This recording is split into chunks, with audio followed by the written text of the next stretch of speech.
తెలంగాణ ముసుగులో తెలంగాణకి శత్రు గద్దర్ గారు అని మీ డాడీ అన్నారుగా. తెలంగాణకి ప్రథమ శత్రువు గద్దర్ గారు. వింటున్నారా? వినాలమ్మా, వినండి. ఇలాంటి మాటలు మాట్లాడి ఇప్పుడు అతి ప్రేమ. ఎందుకంటే ఆయన లేరు కదా. గద్దర్ ఉంటే ఆయన కట్టతో కొట్టేవాడు ఒక్కొక్కరు పరిగెత్తుకుంటారు. గద్దర్ గారికి ముందు నుంచే కారు ఉంది, పవన్ కళ్యాణ్ చెప్పింది అబద్ధము, ఆటోలో తిరగలే, ముందు నుంచే ఆయన కారు ఉంది, కారు ఇప్పించిండు ఏమో, వాళ్ళిద్దరి మధ్యలో ఒక రిలేషన్ ఉంది, ఇప్పించిండు, ముందు నుంచి కారు ఉంది అని చెప్పి ఉండొచ్చు, తప్పేముంది. ఆయన ఎలాంటి కారు నాకు ఇట్లా అసౌకర్యంగా ఉంది కారు కావాలంటే కొనియచ్చు, దాంట్లో ఆటోలో తిరుగుతుందని చెప్పి పవన్ కళ్యాణ్ గారు చెప్తున్నారు. అవును, ఆ టైంలో ఇప్పుడు మనకు ఒక కారు ఉండొచ్చు, ఎప్పుడో ఉండొచ్చు, తర్వాత రిపేర్ రావచ్చు, కారు గడగవచ్చు, దానికి ఇంత విశ్లేషణ ఎందుకు? వాళ్ళిద్దరి మధ్యలో ఒక అండర్స్టాండింగ్ ఉంది. అరే బయటికి ఎట్లా చెప్తాడు అంటే ఆయన బయటికి చెప్పిన పరిస్థితి ఏంటి? మీరు ఇప్పుడు గద్దర్ గురించి మాట్లాడుతున్నారు. ఆ మాటనే కోపం తెప్పించింది అని చెప్పి. ఎందుకు కోపం అమ్మా? అరే చేస్తున్నాడు, మా మధ్య ఇంత అనుబంధం ఉందని చెప్పుకోవడం తప్ప దాని కోపం ఏంది?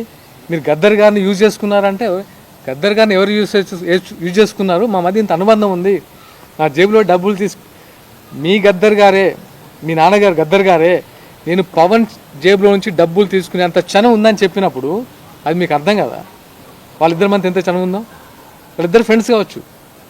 ఇప్పుడు భార్యా బిడ్డలతో ఉండే చనువు ఒకలా ఉంటుంది, ఒక ఫ్రెండ్తో ఉండే చనువు ఒకలా ఉంటుంది.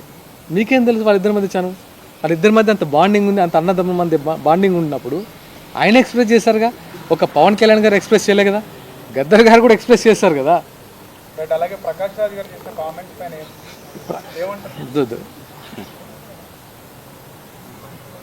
ప్రకాష్ రాజ్ గారి గురించి అదే ఆయన ఏ ఉద్దేశంతో మాట్లాడారు చెప్పండి? ఆయన ఏంటి, ఆయన కాంట్రిబ్యూషన్ ఏంటి? ఆయన కాంట్రిబ్యూషన్ ఏంటని అడుగుతున్నాను. అది ఎందుకు క్వశ్చన్ చేయడానికి? మేము ఒంటరిగా వస్తాము, పొత్తుతో వస్తాము. నువ్వెవడవే అసలు? నువ్వెవడు? నేను చెప్తున్నావు, నువ్వెవడు? నీ క్వాలిఫికేషన్ ఏంటి? మీకు నేను ఎందుకు చెప్పాలి? పవన్ కళ్యాణ్ కాదు, మాకు చెప్పని మమ్మల్ని అడుగుతున్నాడు కదా పక్ష. మేము ఎలా వస్తాం, మీకేంటి? నువ్వెవడు అసలు? ఫస్ట్ నువ్వెవడు? ప్రకాష్ రాజ్ అంటాడు ఎవడు? నేను ఎందుకు సమాధానం చెప్పాలి వాడికి? నేను ఇదే అడుగుతున్నాను. ఎందుకంటే ప్రతిసారి నువ్వు ఎక్కడికి వెళ్ళినా, ఏ దేశంలో ఏ మూలనైనా సరే, ఎవడు హ్యాపీగా ఉన్నా సరే వాళ్ళని కెలికి వాడిని ఏదో రకంగా విమర్శించి, నువ్వు అసలు ఏ రోజైనా షూటింగ్కి కరెక్ట్ టైంకి వచ్చి అసలు ఇండస్ట్రీలో నీకున్న పేరు నీకు తెలుసా ప్రకాష్ రాజ్ గారు? నువ్వు ఎంత సహృదయుడు ఒకసారి మీ ఇండస్ట్రీ వాళ్ళు చెప్తున్నారు కదా, నీ పక్కన యాక్ట్ చేసిన వాళ్ళు. మీకు సమాధానాలు చెప్పాల్సిన అవసరం మాకు లేదు. మేము పొత్తుతో వస్తామా, ఒంటరిగా వస్తామా? తెలంగాణలో నీ కాంట్రిబ్యూషన్ ఏంటి? ఏం ఉద్యమాలు చేస్తావు నువ్వు? సాయుధ పోరాటం చేసిన ప్రకాష్ రాజ్ గురించి చెప్తాం. తెలంగాణ సాయుధ పోరాటం చేసింది ప్రకాష్ రాజ్ గారు. తెలంగాణ రజాకార్ మూవ్మెంట్ తీసుకొచ్చింది ప్రకాష్ రాజ్ గారు. తెలంగాణ ఉద్యమంలో అమరులైన ఫ్యామిలీని మొత్తం అంటే మీన్స్ వాళ్ళ కుటుంబాలు పోగొట్టుకుంది ప్రకాష్ రాజ్ గారు కదా. అంత గ్రేట్ పర్సన్ కదా. ఏం మాట్లాడతాడు ఆయన? ఎవరితో మాట్లాడుతున్నాడు? పవన్ కళ్యాణ్ గారు అంటే మరీ ఇంత ద్వేషమా? అరే మేము చేస్తున్నాం, ఇక్కడ మేము ఫైట్ చేస్తున్నాం. తెలంగాణ నీకెక్కడో ఫామ్ హౌస్ కాదు, తెలంగాణలో 40 సంవత్సరాల నుంచి చూస్తున్నాం మేము, చిన్నపిల్లప్పటి నుంచి. ఎన్ని కష్టాలు ఉన్నాయి, ఎలాంటి కష్టాలు ఉంటాయో చూస్తే ఈ మాట మాట్లాడు. నేను భారతదేశంలో ఎవరైనా ఎక్కడ ఉండొచ్చు, ఏ ప్రొఫెషన్ ఉండదు, తప్పు లేదు. కానీ క్వశ్చన్ చేయడానికి కూడా అర్హత ఉండాలి. ఎవరిని క్వశ్చన్ చేస్తున్నావు, ఎందుకు క్వశ్చన్ చేస్తున్నావు, నీ కాంట్రిబ్యూషన్ ఏంటి, నువ్వు ఏం చేస్తావు తెలంగాణకి చెప్తున్నావు. ప్రకాష్ రాజ్ అడుగుతున్నావు, తెలంగాణకి నువ్వేం చేస్తావు? చాలా ఇంకా అంటే ప్రతిసారి ఏమనేది ఏంటంటే బ్రదర్, మీరు ఇప్పుడు ప్రకాష్ రాజ్ అనేవాడు పాయింట్ లేడు. ఇప్పుడు ఉన్నదల్లా ఎవరంటే ఎవరైతే లిక్కర్ రాని ఈ రోజున ఒక రాజకీయ పార్టీ పెట్టి కొత్త వాళ్ళకి అవకాశాలను ఇవ్వాలన్నప్పుడు వచ్చినప్పుడు మేము కూడా వెల్కమ్ చేసినాం. కవిత గారిని టీఆర్ఎస్ అని పెట్టుకుని వచ్చిన తర్వాత మేము కూడా వెల్కమ్ చేసినాం. ఎందుకంటే ఉస్మానియా విద్యార్థి నాయకులుగా ఈ తెలంగాణ ఉద్యమంలో అసూలు బాసి ఎంతోమంది ప్రాణ త్యాగాలు చేస్తే వచ్చి మేము కొట్లాడితే వచ్చిన తెలంగాణలో కొత్త తరానికి అవకాశాలు కల్పించడానికి కవిత గారు వస్తున్నారని మేము ఆహ్వానించినాం.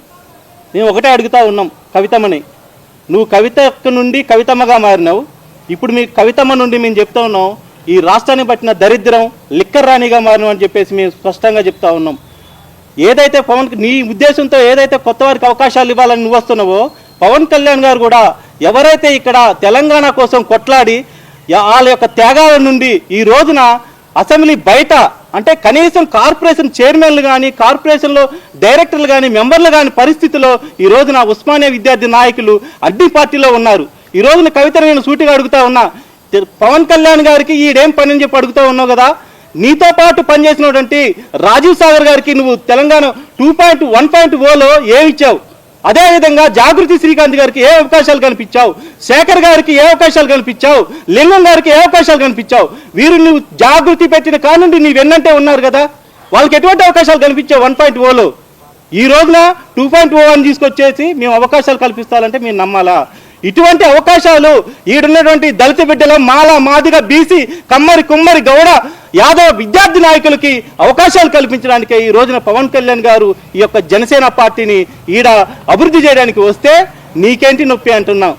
గుర్తుపెట్టుకో కవితమ్మ, ఈ రోజున నువ్వు 400 కోట్ల రూపాయలు విలువ కలిసిన హోటల్ స్థాపించుకుంటే పర్లేదు, 50 ఎకరాల ఫామ్ హౌస్ కట్టుకోవచ్చు, నీ యొక్క జాగృతి ఫండ్ మీద లక్షల కోట్లు నువ్వు వేల కోట్లు దోచుకోవచ్చు, నీ యొక్క బినామీ ఆర్మూరు పాండు పేరు మీద అనేకమైన బినామీ ఆస్తులు పెట్టుకోవచ్చు. కానీ ఈ రోజున రాజ్యాంగబద్ధంగా ఏదైతే చట్టాలకు లోబడి పవన్ కళ్యాణ్ గారు ఆ యొక్క కోడి చెరువు యొక్క ల్యాండ్ని కొనుగోలు చేస్తే రైతుల నుండి తప్ప అని మేము అడుగుతా ఉన్నాం.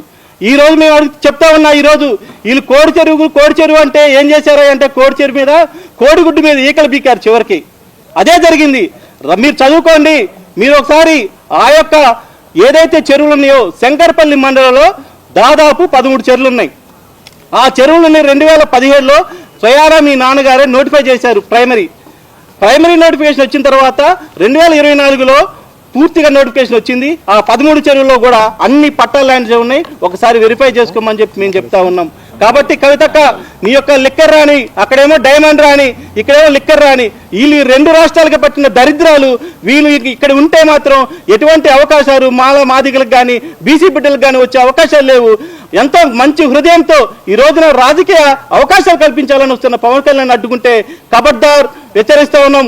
లిక్కర్ రాని, ఈ రోజు నుండి నిన్ను లిక్కర్ రానిగానే మేము పిలుస్తామని చెప్పేసి ఈ యొక్క మీడియా సమావేశం ద్వారా తెలియజేస్తా ఉన్నాం. వర్షం పడుతుంది అన్న. ఇంకొక చిన్న విషయం జర్నలిస్ట్ సోదరులందరికీ చెప్తున్నాము. గద్దర్ గారు ఆయన నోటితోని స్వయంగా పవన్ కళ్యాణ్ గారు ఏం చేశారో చెప్పినప్పుడు గద్దర్ గారి వాక్యాలను ప్రాథమికంగా తీసుకుందామా, లేకపోతే మనము గద్దర్ని సన్నిహితులమని చెప్పి గద్దర్ గారి పేరు వాడుకుంటున్న రాజకీయ నాయకులు చూద్దామా? తెలంగాణ అనేది ఒక స్వాభిమానం, ఒక ఆత్మగౌరవం. ఆ తెలంగాణ చరిత్రని గౌరవించుకుంటేనే జాతీయవాదానికి మనం ముందుకు వెళ్ళాలి అని చెప్పి పవన్ కళ్యాణ్ గారు పిలుపునిచ్చారు. దానికి తగ్గట్టు ఈ తెలంగాణ గడ్డ మీద నిల్చొని మేము చెప్తున్నాం, తెలంగాణ బిడ్డలుగా చెప్తున్నాం, తెలంగాణకి మంచి చేసే నాయకుడు ఏ ప్రాంతం నుంచి వచ్చినా స్వాగతిస్తాం. అది బెంగాల్ కానీ, మరాఠా కానీ, ఆంధ్ర కానీ, ఇంకెక్కడైనా. కానీ ఈ గడ్డ మీదే పుట్టి ఈ గడ్డకు అన్యాయం చేసే వాళ్ళని ఖచ్చితంగా ప్రశ్నిస్తాం.